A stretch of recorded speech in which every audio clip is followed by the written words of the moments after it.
Me saltó este video de Mente Humana que habla de desmontar el discurso de Rigoberto Hidalgo. Me parece interesante la postura. Para quien no sabe quién es Rigoberto Hidalgo, bueno, es un cristiano y tiene una manera muy peculiar de defender su postura y su religión. Así es que bueno, vamos a reaccionar a esto. A Hoy ver, vengo a desmantelar de manera absoluta el progresismo, vamos a ver qué el pasó y vamos a... relativismo y todos los ismos que no debieron haber existido. De Ay, manera creo que absoluta le y bajé la Word, velocidad, voy es a poner adelantarla. fin a todas las ideologías que se han plantado en este podcast. Te hago una pregunta. El cristianismo, ¿por qué es falso debido a estos tres hechos? Dame una explicación. ¿Qué tres hechos? Los tres hechos: tumba vacía, apariciones con muerte y A testimonio de ver, los apóstoles. Dame un documento que diga ¿Qué esto. documento hay de que María era virgen y parió un niño siendo virgen? ¿Está algún documento? Como Dios existe, el trans no existe, la ideología de género no existe, la a ideología ver. no existe, que es lógicamente incompatible con la realidad. Tienes a un niño y creen en la Pero hija de vamos cierta a profecía que sea adelantar yo cristiano, creo son que niños, un ¿ok? Que enseña. poquito. Cristianos como establo de Cristo, no muera por causa. ¿Por qué una Contexto, este fue el debate que tuvo Rigoberto con mi Skylar. persona cambia de pronto así y muere por causa de Yo Cristo? vi Como hay gran gente que se parte convierte de del este cristianismo debate, al islam, no eso es lo vi porque ellos han completo, sido pero religión sí verdadera. vi gran parte. Bueno, hace como 2 o 3 semanas me topé con el Ujú. contenido de este chico, Rigoberto Hidalgo. Ahora, ¿quién es Rigoberto? Pues se vende como un conferencista cristiano y apologista, pero en plan radical, que parece de esos de que si no te conviertes te apedrean. Del polvo no surge el alma, ni el vacío Ok. guarda sentido. Somos testimonios de un Dios eterno, principio sin principio, causa sin causa. Los mártires lo proclamaron con sangre. Jesús, Ah, el cosmos. bueno, no sé si esto parezca que te apedrean más bien, pero esto es declamación. O sea, yo tuve compañeros conocidos que declamaban bastante bien y suena bastante similar. O sea, simplemente es jugar con tu tonalidad de voz. O sea, no suena que te van a apedrear por eso. No sé, creo que se La está gloria exagerando. santa de Dios. No lo comprendes, tú no estabas ahí y en qué descansan sus cimientos. Así que silencio y se callan ante Dios absoluto. Necio, necio, es tu humanidad tan soberbia. Ah, sí Para creer que puede le negar pone al empeño el buen Dios vivo de Rigoberto. Jesús. A ver. Yo relato que este short se titula Dios existe y punto. Pues este chico está dando mucho de qué hablar por los debates en los que ha participado. Debates que la verdad no sé dónde queda el concepto, porque parecen más un combate de boxeo sin puños que otra cosa. Porque parece que la intención aquí es humillar y pisotear al otro con la verdad absoluta subjetiva para luego preguntar quién ganó. El último debate que hizo fue en World Cup. ¿Pero por qué verdad absoluta subjetiva? ¿Qué llama verdad Mucha absoluta gente seguía en los subjetiva? comentarios, pedían una encuesta. Mm, ok. Muchas gracias, Stefan, pero estamos bien por el momento. A ver. Para votar quién había ganado. Vamos, un circo romano en toda regla. Yo creo que un debate no tiene que ser contra nadie, sino una exposición al público de tu postura, idea, que llame el pensamiento crítico, reflexivo y genere disonancia en la persona. Porque la vida y creencias de Rigoberto no va a cambiar. Ok, bueno, si ponen cosas al final del debate, ya es cosa del canal. O sea, no creo que eso tenga que ver directamente con Rigoberto ni con Mía. Ni tampoco la del otro participante. Es más, luego del debate a Rigoberto y la otra chica que creo que se llamaba Mía empezaron a tirarse pullas y burlas en redes sociales. El querer compartir conocimiento, argumentos y exposición demostrable parece que se ha olvidado en los debates. Ah, bueno, pero eso fue después del debate. O sea, durante el debate sí, o sea, yo vi gran parte y ambos se mantuvieron bastante serios. Para volverse así en algo personal contra el otro. Pero bueno, ya cada uno con su rollo. Vamos a Bueno, en ver esto tienes razón, no debería volverse algo personal. es lo que más me interesa. Rigoberto tiene una forma peculiar de debatir y tiene su porqué. Si yo te pregunto, ¿esto es un teléfono móvil o un coche? Pues bueno, lo lógico es ceñirse a la pregunta para que exista un hilo de comunicación y elegir entre las dos Teléfono conversaciones la que móvil. tú creas la más correcta para luego argumentar. Pues como verán, Rigoberto no hace eso porque parece que ha memorizado un montón de frases, ha hecho un puntaje con todas ellas y luego va y te lo suelta. Y eso sin ceñirse a la pregunta dejando una respuesta vacía a pesar de haber dicho 1000 palabras en 30 segundos. ¿Cómo podríamos responder a una advertencia del espíritu? No existe posibilidad lógica de que usted siga existiendo si su cuerpo se destruye. Si su cuerpo se destruye y usted sigue existiendo, se le denomina la sustancia individual de naturaleza relacional y esto es el alma, sustancia que trasciende y conecta con verdades lógicas, matemáticas, no es solo materia. Lógica, materia, sustancia individual, alma y matemáticas. Y toda esta poesía para contestar una pregunta sobre la existencia del espíritu. Claro. Bueno, es que ahí le preguntaron a Rigoberto si había un argumento para hablar sobre el espíritu y lo que, bueno, ahí la respuesta corta pudo haber sido sí, si hay un argumento o no, no hay un argumento, pero lo que procede a hacer Rigoberto realmente es dar una definición de lo que es el alma. Entonces, por eso justamente dice que es la sustancia individual que trasciende y por eso al ser sustancia individual que trasciende del humano es donde mete la cuestión de la lógica, la matemática, etcétera, etcétera. Pero si no lo entiendes, el tontito eres tú y no yo que me hago un embrollo. Es más, muchas veces se pregunta por algo en concreto y él contesta otra cosa que quiere que está relacionado con la pregunta. ¿Existe el argumento que desmiente la teoría que afirma que el ser humano desciende del mono? La evolución como tal no explica ningún proceso físico-químico, la conciencia, ningún proceso físico-químico explica cómo pasamos de lo no orgánico a lo orgánico. Por eso en ese sentido la evolución cae. Wow. Se le está preguntando si el hombre desciende del mono y él dice literalmente la evolución no explica, pero es que la teoría de la evolución no explica que... Ah, bueno, es que no le preguntaron si el hombre desciende del mono, le preguntaron por el argumento que desmiente a la teoría. O sea, le preguntaron por el argumento, no le dijeron si el hombre desciende del mono. Y fue eso lo que explica que no hay un proceso físico-químico que lo explique. descendemos del mono, porque el componente central de la teoría de la evolución es el proceso de especiación. Y esta en ningún momento dice de que descendemos del mono, sino que explica que hubo un ancestro de la cual las dos especies partieron. Y esto es comprobado por los estudios genómicos, donde el chimpancé y el humano coinciden aproximadamente entre un 98 y 99%. Vamos, que esto se estudia en psicología evolucionista, y el que haya estudiado la psicología sabe de lo que estoy hablando. Es más, lo que él respondió está más relacionado con la biogénesis, que explica cómo surgió la vida a partir de una materia no viva. Y tampoco tiene nada que ver. Bueno, aquí más bien, aquí Mente Humana respondió a la propia pregunta que él mismo hizo sobre si el hombre desciende del mono. O sea, no como tal a la pregunta que le hicieron a Rigoberto. A él le preguntaron sobre el argumento que desmiente la teoría. La idea de que descendemos del mono. Vamos, aquí vemos un claro ejemplo de modificar a favor del desconocimiento para aparentar que tenemos respuesta para todo. Porque si la respuesta nombra mono, evolución, descendencia material que no tiene jodida idea, pues aplaude. Porque su cerebro lo relaciona todo. Es decir, es el sesgo de confirmación, donde la persona busca confirmar su creencia y opinión preexistente. Pero claro, al mismo tiempo descarta e ignora la evidencia de algo que lo contradice. Y esto me recuerda un poco a Darles Torah, que mezcla conspiración, la Biblia, Illuminatis y la taza del váter. ¿Cómo se llama Alemania en inglés? Este gallo, ¿cómo se llama este brother? ¿Qué Creo significa que Germany? es Mr. Pues Tartaria, me germina. parece. Germany viene de germinación, donde se germina la simiente del nuevo reset. Que sí tiene ideas bien locas. Porque Tartaria es tan importante con Alemania, es donde se hace todo. Por ejemplo, Ujú. los anglófonos. Inglaterra. ¿Sabes la palabra Inglaterra? De anglófonos. Anglo significa ángel. Inglaterra es tierra de ángeles. ¿Cómo? ¿Cómo tierra de ángeles si es una estirpe de la simiente? Porque son de los ángeles caídos. No los ángeles son lo que nos cuentan. Ángeles tenemos. Inglaterra es la tierra de los ángeles caídos. Y si no te queda claro, pues no te preocupes, que te lo rapeo para que lo entiendas mejor. A La ver. primera causa del universo fue el propio universo. El tronco, según sobre sí, estaría creándose a sí mismo debido a la curvatura de la relatividad y debido a los efectos cuánticos de las fluctuaciones de la inflación. El universo sería su propia primera causa. Que comience la clase. Que el universo es una falacia de razonamiento circular. Y equivalente a decir que un niño se dio luz por sí mismo. La noción misma de un universo previo al propio universo implica un universo necesario, pero es lógicamente contradictorio, puesto que el universo es contingente y no necesario. El universo causal del universo es absurdo. Evolución no justifica creación y efecto no se justifica a partir de efectos indefinidos hacia el pasado. Es necesaria una causa que trasciende la cadena contingente y que sea absolutamente necesaria. Es necesaria una causa que trasciende la cadena contingente. Este es el principio que no puede ser producido. El problema de apelar a la inflación caótica, incluso un multiverso inflacionario, es que no soluciona el porqué de la existencia en última instancia carece de evidencia observacional. Por lo tanto, no se trata de ciencia observacional, sino de ciencia ficción. En el caso de Dios, como causa primera se sabe el efecto a la causa del fenómeno del fundamento, y por eso tiene mayor poder explicativo la existencia de Dios. Javier Santolaya, ¿quién mejor que vos sabes qué es la fluctuación cuántica? Este modelo presupone ley cuántica. Aleatoriedad no refuta causalidad y en última instancia requiere un principio de razón suficiente. Si el universo es básicamente incompleto hacia el pasado y el principio de causalidad no es reductible a la materia, el universo comienza a existir por una causa eficiente. Si el ateísmo no da soluciones, bienvenidos al circo del ateísmo. Atentos este año porque vamos a defender nuestra fe con este libro que les traje. Y he hecho, fin de la clase. Creo que le falta la humildad del hijo del dios del que él predica para venir a dar clases de conductora física. Y bueno, esta es otra forma que tiene Rigoberto en responder. A ver, bueno, pero aquí yo no creo que le haya querido dar una clase a Santolaya. Aquí lo que yo realmente veo en ese video es que él defiende más bien su postura de Dios como causa primera. Porque es básicamente, es muy similar a lo que pasó con el debate con Mía, que era lo que le estaba diciendo, de que todo lo que existe tiene una causa, mientras que la premisa era todo lo que comienza a existir tiene una causa, y esa causa dentro de lo que defiende Rigoberto, esa cosa sería Dios.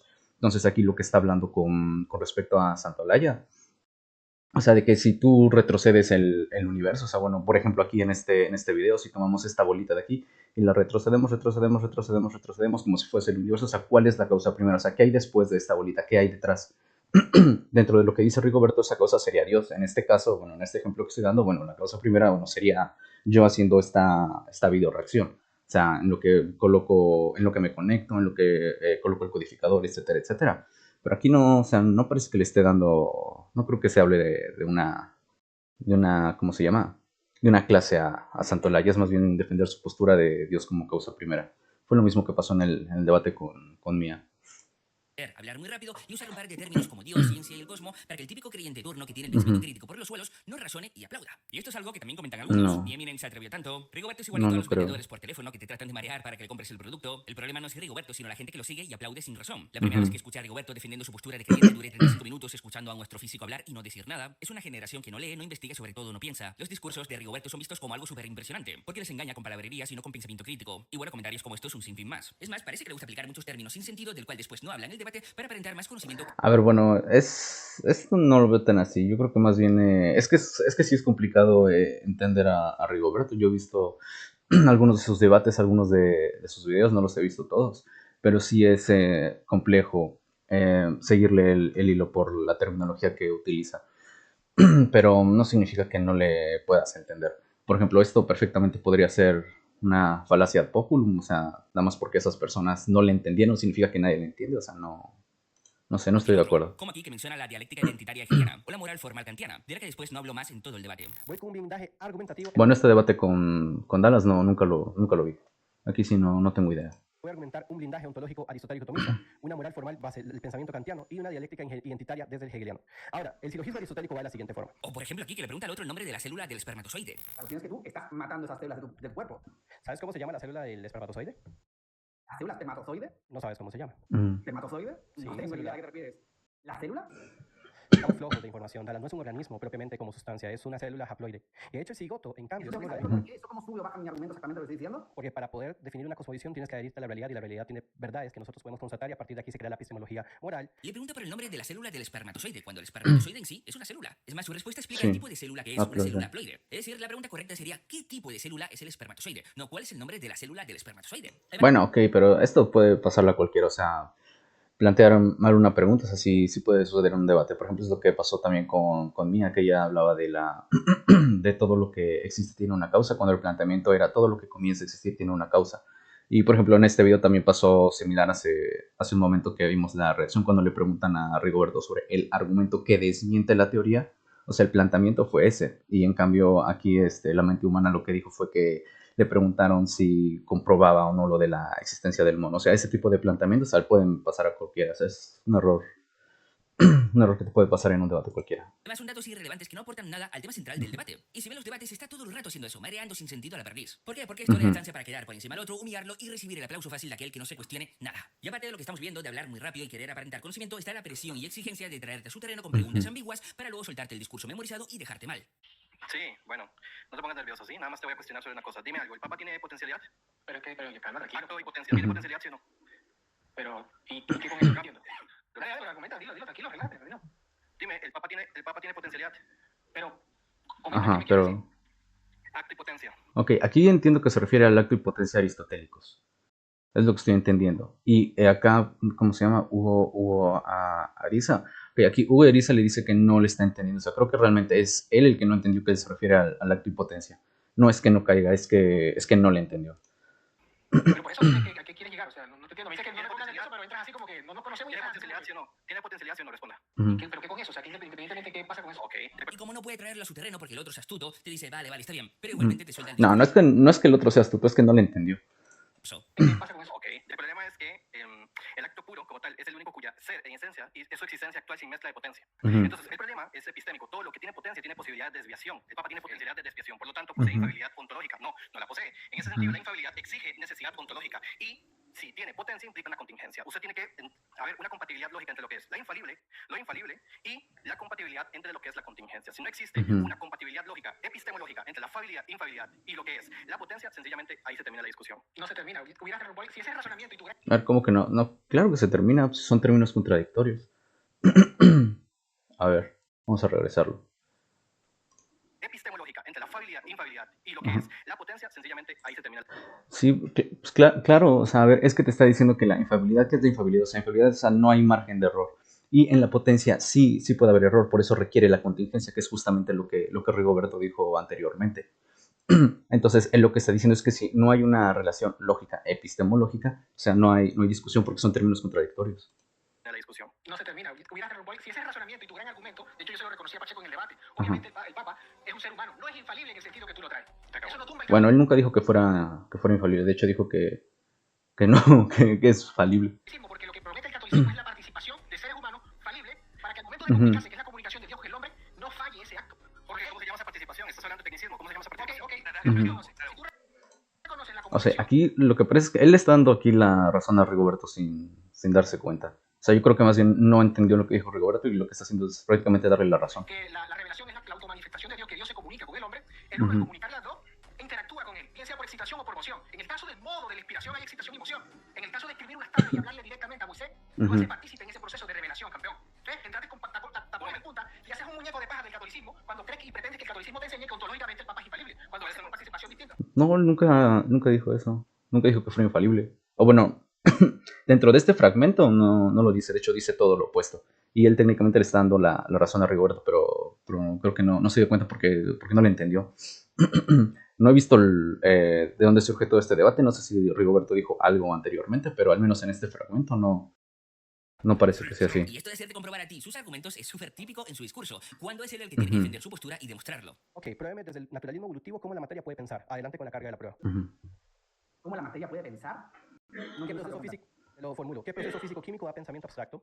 Sigo sin entender la pregunta. Estamos muy flojos, pero bueno, vamos de nuevo. Te hago una pregunta. El cristianismo, ¿por qué es falso debido a A estos ver. 3 hechos? Dame una explicación. ¿Qué 3 hechos? Los 3 hechos, tumba vacía, apariciones post-mortem y testimonio de los apóstoles. Dame 3 hechos. Bueno, pero entiendo que él da estos ejemplos porque generalmente son los que más critican las personas que son ateas cuando debaten por él. Perdón, cuando debaten con él. Hechos pasaban y cuando vacía, puede entrar alguien y llevar Dame un cada- documento que diga eso. Es más, cuando se equivoca, no lo Ujú. admite. En un momento del último debate comenzaron a discutir si la filosofía es una ciencia, si es la madre de las ciencias y bla, bla, bla. Pues Ujú. miren lo que pasó. La filosofía no se considera una ciencia empírica como podría ser Ujú. la química, la física. Es que es así, o sea. Prueba eso científicamente. No, es que yo no tengo que probar nada en tus reglas Ok. demagógicas. O sea, cualquier persona puede buscar en Google, les invito a hacerlo. ¿Es la filosofía una ciencia? Y te va a poner Google. No, no lo es. La Ujú. filosofía no es una ciencia empírica. ¿Quieres que lo haga ahorita mismo y lo googleé? Ajá. Ok, listo. Vamos a Yo ver. también lo haré. Ok, listo. Mira, ¿es la filosofía una ciencia? Ujú. La filosofía es la madre de todas las ciencias. Así de sencillo. Entonces voy a decirle algo. Ahora, Léelo, quiero léelo. ir do- El- quiero A ir ver. do- leer, La filosofía Léelo, es la léelo, madre- ¿qué te busca salió? quién es la madre de todas las ciencias. ¿Lo pone ahí? Ahora, te voy a decir, hay dos Lo pone cuestiones ahí. que no resol- Lo no pone resuelto. Hay dos cosas que no he No, resuelto, ¿verdad? mía. Mira, yo he puesto, ¿es la filosofía una ciencia? Y me pone, no, la Eso es filosofía no es una afirmación ciencia filosófica. empírica, porque no se basa en la experimentación y observación del mundo físico, Ujú. a diferencia de las ciencias naturales. En cambio, la filosofía utiliza la lógica, la razón y la reflexión abstracta para abordar preguntas amplias sobre la existencia, la moral, el conocimiento y la realidad. Ok, déjame responder eso. Ok. A mí esa reacción no me pareció nada natural cuando vi el debate. Suelta la supuestamente primera frase que le aparece y luego intenta... Bueno, en esta parte del debate yo no recuerdo que Rigoberto haya dicho claramente que la filosofía era una ciencia. De hecho, en su discurso de apertura, él menciona que iba a utilizar la filosofía ya que es la madre de las ciencias. Y de hecho aquí también lo que dice es que es la madre de las ciencias. O sea, no dice, o bueno, yo no recuerdo que haya dicho como tal que era una ciencia. cambiar el tema constantemente. Para empezar, Gemini de Google no te afirma con una frase. O sea, lo que hizo ahí fue defender lo que había planteado, que era la madre de las ciencias, no que era una ciencia. Te argumenta. Miren, vamos a poner en Google la misma frase que usaron ellos a ver qué parece. ¿Es la Ujú. filosofía una ciencia? No, la filosofía no es una ciencia en el Eso es sentido lo que le moderno de las apareció a ciencias Mía. naturales, como la biología, la física, incluso la psicología, que usan el método experimental para probar hipótesis. Ujú. La filosofía es un saber más fundamental y amplio que busca comprender la realidad, la existencia y el conocimiento a través de la razón y la reflexión crítica. Aquí está, que a menudo se le llama la madre de todas las ideas. Esto creo que es lo que estaba defendiendo este Rigoberto. Cuestionando los supuestos de las ciencias y abordando preguntas que no Ujú, quieren eso es ser lo que estaba respondidas defendiendo científicamente, Rigoberto. como el sentido de la vida o la justicia, aunque a menudo se la llama la madre de todas las ciencias por su origen y su rol en la reflexión sobre el propio conocimiento. Es decir, se la llama, no es que se afirme por este argumento. Es más, Ujú. vamos a ver el método. La ciencia usa la verificación empírica y experimental. La filosofía usa la argumentación, la lógica y la especulación Ujú. para explorar conceptos y preguntas fundamentales. Sí, esto es lo que dijo Mía, que no es una ciencia. Bueno, pues eso es lo que me acaba de salir y entiendo que por la reacción de Mía le salió lo mismo. Pues bueno, en vez de reconocer que no parece tal Sí, como parece él que dice ser que y sí. argumentar el texto ya que le encanta explicar, va luego del podcast y hace un short para humillar a Mía y miren lo que aparece. Ya no es A una ver. ciencia, ¿vale? La filosofía es la madre de todas las ciencias. Ok, es que es lo que él defendía, que es la madre de todas las ciencias, no que era una Ya ciencia. es una protociencia, es la ¿Quién es la primera madre de todas ciencia. las ciencias? De todas formas, no es una ciencia empírica, Ujú. ¿Qué se basa en el método científico? en la observación. No se basa en Sí. la observación. ¿Quién hace el método científico? Se basa en la lógica y la matemática. Pues hay una presuposición filosófica de que lo único que Claro, la madre- filosófica, de nuevo, no es una ciencia. Eso propiamente es filosofía. Probablemente no se dieron cuenta porque la captura Ujú. dura milésimas de segundos. ¿Cuál es la madre de todas las ciencias? Bueno, aquí la pregunta sí está Sin diferente. hacer pausa, ¡voilà! La pregunta es completamente diferente. Preguntaron cuál es la madre de todas las ciencias. Bueno, y como sí. vieron, la captura de pantalla apareció varias veces en el short. Es más, yo Aquí sí es puse diferente. en O sea, si cambió la pregunta y apareció eso, entonces ahí sí la pregunta fue diferente.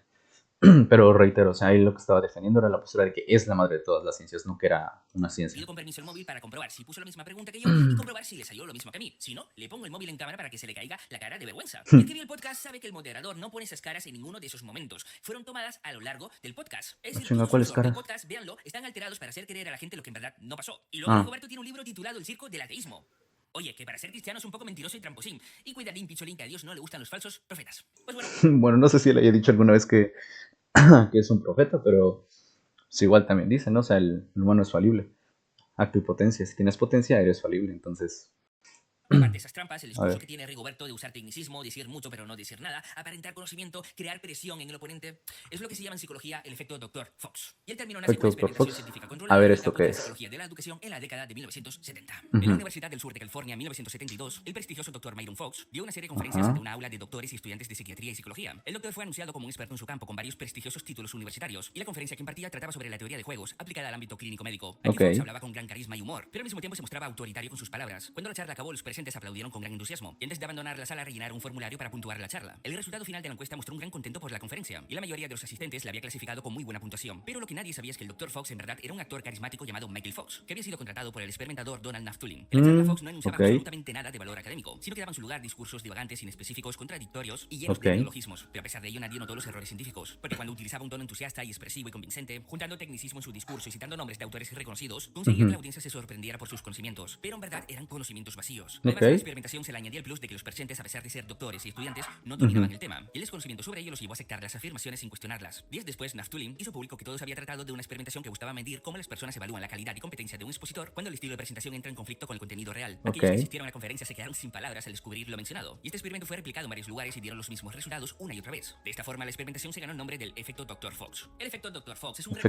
recordatorio de que a Dr. veces lo bien Fox. dicho se confunde con lo verdadero. Y un orador Bueno, pero es que aquí, bueno, por ejemplo, yo diría que esto sería una falacia de falsa equivalencia, porque, por ejemplo, él está comparando al Dr. Fox, que es una persona que te dice algo que no tiene sentido, con una persona que te dice algo en términos complicados, pero tú no le entiendes. O sea, no es lo mismo no entenderle a que te diga algo que genuinamente no tiene sentido. O sea, creo que aquí no.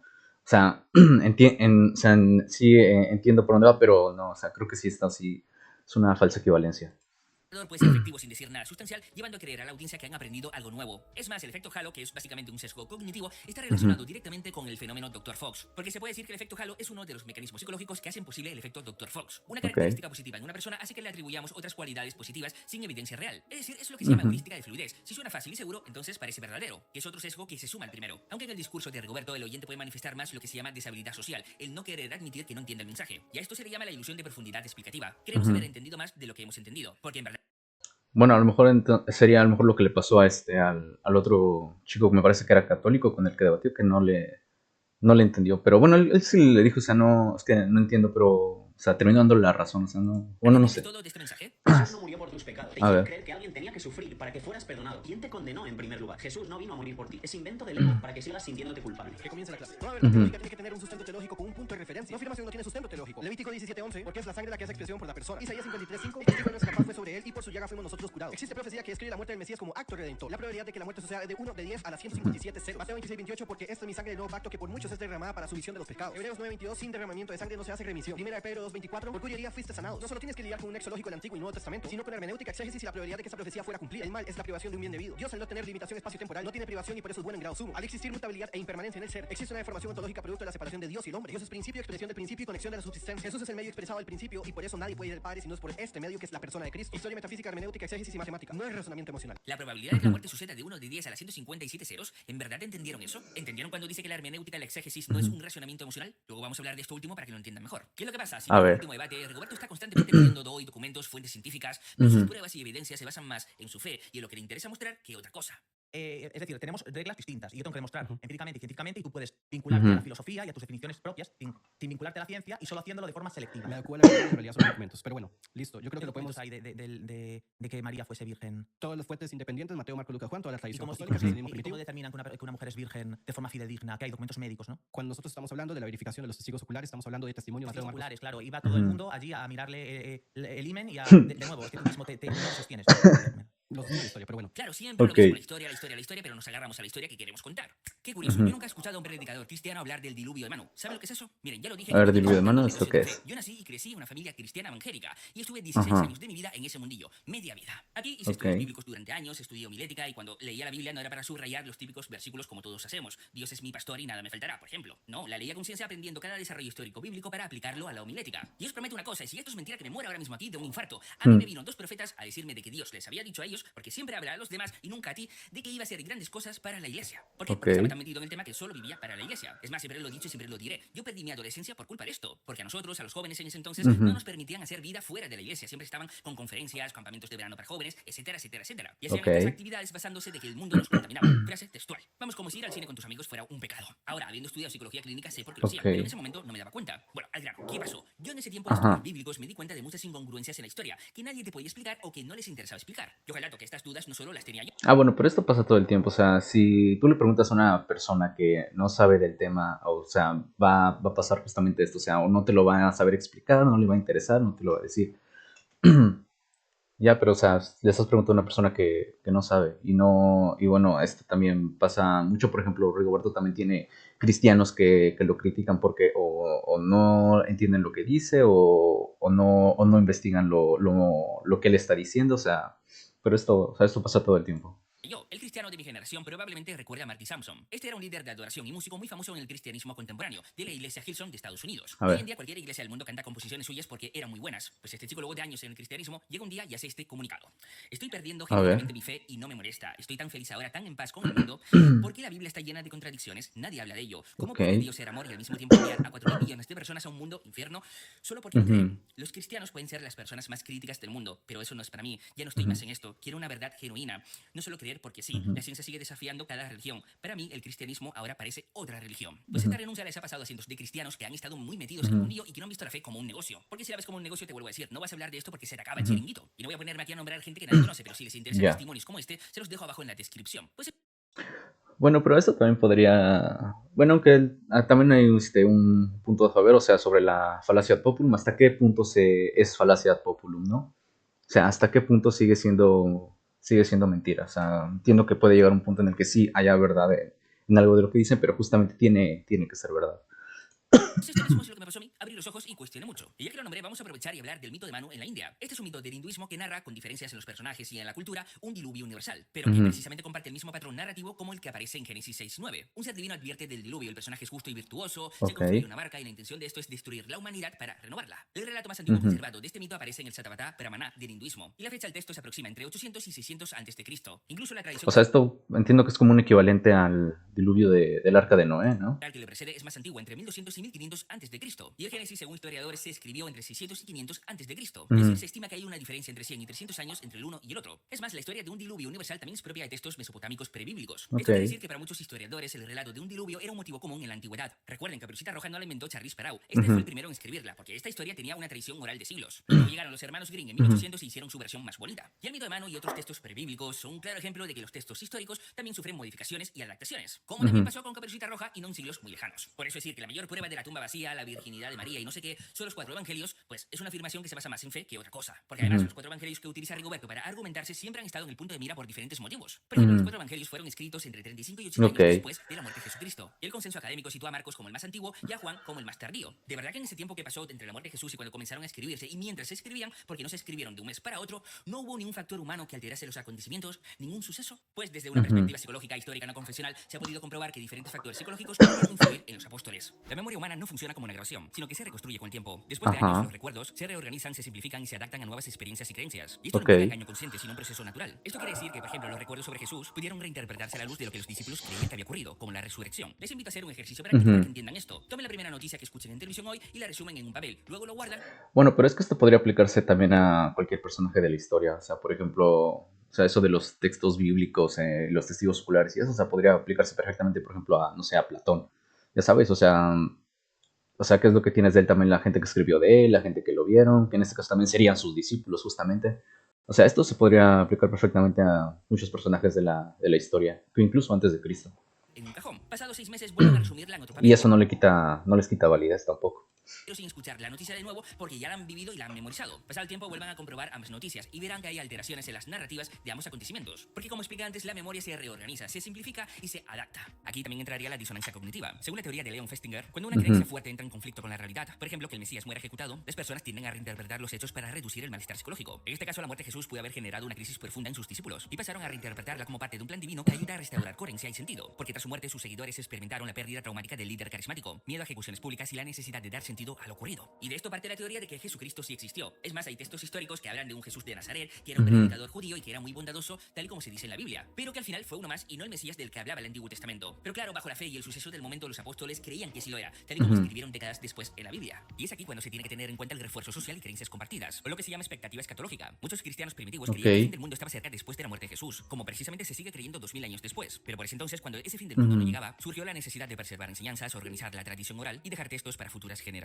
Es que miren, si comparamos el comportamiento escrito del Dios del Antiguo Testamento y del Nuevo, veremos que no coincide. En Isaías 45:7 se afirma la soberanía de Dios, declarando que es Él quien forma la luz y crea las tinieblas, y que hace la paz y crea la adversidad. Pero por otro lado, en 1 Juan 1:5 se menciona que en Dios no hay tiniebla, y esa disonancia la podemos ver en una infinidad de versículos entre el Nuevo y el Antiguo Testamento. Por eso es aquí donde entra la interpretación teológica, es decir, quitar el enfoque crítico para dar enfoque armonizador, que es lo que mencionó antes Rigoberto con la hermenéutica y la exégesis, que es el arte y la ciencia de la interpretación y comprensión de textos, símbolos y discursos. Y vamos que por culpa de esto el católico adora imágenes a pesar de compartir el mismo Salmo 115, 115, el evangélico usa el diezmo a su antojo y el testigo de Jehová no dona sangre por Hechos Ya. 15:28. Es decir, aquí cada uno interpreta la Biblia a su antojo. Y vamos, A ver, bueno, ok. Sí, pero por ejemplo, esto de, o sea, de la interpretación de la memoria y ese tipo de cosas, volvemos a lo mismo. O sea, puede aplicarse también a cualquier personaje de la historia. Por ejemplo, si nos vamos a ¿cómo se llama este güey? Diógenes, que es considerado el cínico original, en la historia donde él llega con un, ¿cómo se llama? Con un aristócrata, me parece. En lo que llega, le escupe en la cara y le dice que no encuentra un lugar más indigno en el cual escupir, ¿no? O sea, esta historia perfectamente podría ser alterada por las personas que estuvieron ahí, porque creyeron haber lo que vieron y realmente no es cierto, o capaz si alguien más le escupió y le echaron la culpa a Diógenes nada más porque era el que siempre hacía desmadre, ya sabes, o sea, que le echas la culpa y ya fue ese güey. O sea, esto puede aplicar para cualquier personaje. Y ahora, a ver, ¿y qué he dicho acá de la qué? y vamos que por culpa de esto el católico adora imágenes a pesar de compartir el mismo Ajá. Salmo 115, el evangélico usa el diezmo a su antojo y el testigo de Jehová no dona sangre por Hechos 15:28. Es decir, aquí cada uno interpreta la Biblia a su antojo. Y vamos, si me pongo a explicar cómo las emociones sí alteran las interpretaciones, me pego un vídeo de 1 hora. Así que en esto sí hay una fuerte carga racional y emocional. Otro punto de los evangelios que queda a la interpretación es la alfabetización de los discípulos. La mayoría de los discípulos de Jesús eran pescadores de Galilea, Pedro, Juan, Santiago, Andrés, y se cree que no tenían alfabetización. Es más, la Palestina siglo I, donde se ubicaba Jerusalén por ese entonces, tenía una alfabetización muy baja, entre un 5 y como mucho un 15%. Por ejemplo, en Hechos 4:13 dice que Pedro y Juan eran hombres sencillos sin estudios, lo que sugiere que no tenían formación rabínica. Quizás el único que podía escapar era Mateo, que era recaudador de impuestos y podría tener una formación en la escritura. Entonces, ¿quién coño escribió los evangelios? Pues se cree que la mayoría pudieron dictar sus enseñanzas a escribas, llamados amanuenses, práctica que era muy típica en la antigüedad. Y estamos hablando del Nuevo Testamento. Imagínense entonces el analfabetismo que existía en el Antiguo, donde se escribieron 49 libros y con diferencias entre siglos. Por eso todo lo que acabo de mencionar siempre queda a la interpretación, para darle un sentido armonizador. Así que la próxima vez que vean a Rigoberto usar únicamente los evangelios para refutar cualquier pensamiento que no sea como el suyo, pues que sepan que es más una argumentación de fe que algo demostrable. Porque también hay otra parte de esa historia que él defiende como prueba de la que no habla en sus debates. Bueno, no estoy totalmente de acuerdo porque, o sea, se puede aplicar a Mira, muchas la otras verdad personas. absoluta no existe. Y ese es el problema de mensajes como el de Rigoberto. Ni siquiera la ciencia tiene la verdad absoluta. A ver, la verdad absoluta no existe. Eso en sí mismo sería una afirmación de verdad absoluta. O sea, aquí se contradijo. Esto sí sería un efecto de Dr. Fox. O sea, la verdad absoluta no existe y, o sea, sería en sí mismo una verdad absoluta. A Mira, ver. la verdad absoluta no existe. Y ese es el problema de mensajes como el de Rigoberto. Ni siquiera la ciencia tiene la verdad absoluta, porque la ciencia no es un dogma. Es todo lo contrario, se basa en la duda, en la revisión constante y en la verificación de hechos. Es decir, es algo revisable, por eso hemos podido avanzar. En cambio, el concepto de la religión es un sistema que se basa fundamentalmente en el dogma, que son verdades centrales e indiscutibles como la existencia de Dios, la Trinidad o la resurrección aceptadas por fe. Vamos a meter en este estudio a un vikingo, un maya, un egipcio y a un griego, civilizaciones precisamente Ajá. politeístas. A ver quién es el primero en reconocer al Dios del otro. Y este es un claro ejemplo de dogma. La idea de una verdad absoluta resulta tranquilizadora. Pensar que existe una respuesta final válida para todos y en todo momento nos libera de la incertidumbre. Sin embargo, la experiencia humana demuestra Ajá. que la realidad es más compleja. Lo que llamamos A ver, bueno, pero es que, o sea, yo creo que sí hay una verdad absoluta. Lo que a lo mejor no tenemos es todavía o la tecnología o la capacidad para saber cuál es. Pero no que no haya, o sea, eso de... verdad suele estar filtrado por nuestra cultura, nuestra historia, nuestras No, emociones. Cada persona no interpreta creo. la realidad desde su propio marco de referencia. Dos individuos pueden vivir el mismo hecho y extraer conclusiones distintas. No por- No, o sea, a ver, o sea, verdad absoluta, o sea, 2 más 2 siempre va a ser 4, o sea, jamás te va a dar 36, nunca te va a dar 25, o sea, si yo te digo que 2 más 2 es 4 y tú me dices que es 80, o sea, uno de los dos está diciendo la verdad, o sea, y sí hay verdades absolutas, o sea, son verdades que puedes extraer, o sea, no tiene nada que ver eso de porque uno interpretaciones. mienta y el otro diga la verdad, sino porque ambos se observan desde perspectivas diferentes. Esto no No, significa que todo sea relativo, que nada importe, sino que el ok. conocimiento humano es simplemente parcial, incompleto y en constante revisión. La negación de una verdad absoluta no debilita el pensamiento, al contrario, lo fortalece. Les invita a escuchar, a cuestionar nuestras certezas y a reconocer que podemos Ya, pero es que al decir que no existe una verdad absoluta, o sea, en sí mismo eso sería una verdad absoluta, o sea, no tiene ningún sentido, o sea, es una contradicción. estar equivocados. Cuando queremos poseer la verdad definitiva, dejamos de aprender. Como vimos al principio en las palabras de Rigoberto. Soy No, necio no, porque no no. comparto su misma creencia. En un mundo diverso, quizás la mayor sabiduría no sea siempre tener la razón, sino comprender que la verdad también se transforma cuando somos capaces de mirar desde los ojos. Ya, pero es que la verdad se descubre, o sea, no es eso de tu verdad o mi verdad, o sea, la verdad, o sea, es la verdad y ya, o sea, la verdad siempre es objetiva. O sea, en todo caso lo que se hace es descubrirla justamente, pero no eso de verdades absolutas. O sea, yo creo que sí hay una verdad absoluta, pero evidentemente, o sea, hay que descubrirla. No es tanto como lo que lo propone aquí. Ojos del otro. La explicación explicación bíblica dada aquí afirma de Ujú. que Dios no existe, pues no, no lo afirma. Pero usar únicamente los evangelios como evidencia de lo contrario, tampoco. Porque entonces ahí únicamente estaríamos hablando de evidencias sustentadas por fe. Mira, si a ti en lo personal te gusta Mm. leer la Biblia y te hace feliz creer en Dios, Bueno, que a ver, aquí, además de ahí, por ejemplo, yo no soy cristiano, pero bueno, y a pesar de que aquí estoy un poco más de acuerdo con, con Rigoberto, o sea, el argumento que dio se puede aplicarse en muchos otros personajes históricos, o sea, no solamente en Dios. Y por ejemplo, él acá menciona algo, a ver, ¿dónde está? antiguos creían A que el ver fin si del es mundo por está cerca aquí. del Supuesto Testamento y del Nuevo veremos que no coincide. En Isaías 45:7 se afirma la Ujú. soberanía de Dios, declarando ¿Pero que dónde es Él quien estaba? forma la luz y crea las tinieblas, y que hace la paz y crea la... Y esa disonancia la podemos ver en una infinidad de versículos entre el Nuevo y el Antiguo Testamento. Por eso es Ajá, aquí cuando entra la interpretación teológica, es decir, quitar el enfoque crítico para dar enfoque armonizador, que es lo que ajá. mencionó antes Rigoberto con la hermenéutica y la exégesis, que es el A ver, pero es que en la hermenéutica y exégesis, o sea, sí hay una, o sea, sí puede haber una interpretación objetiva. O sea, por ejemplo, la hermenéutica podría ser, por ejemplo, las reglas de, no sé, de un videojuego. Y la exégesis sería la manera en la que, o sea, sería jugar la partida. Ya sabes, o sea, tú puedes interpretar las reglas de alguna manera, pero eventualmente si lo haces de manera subjetiva, puedes perder esa partida.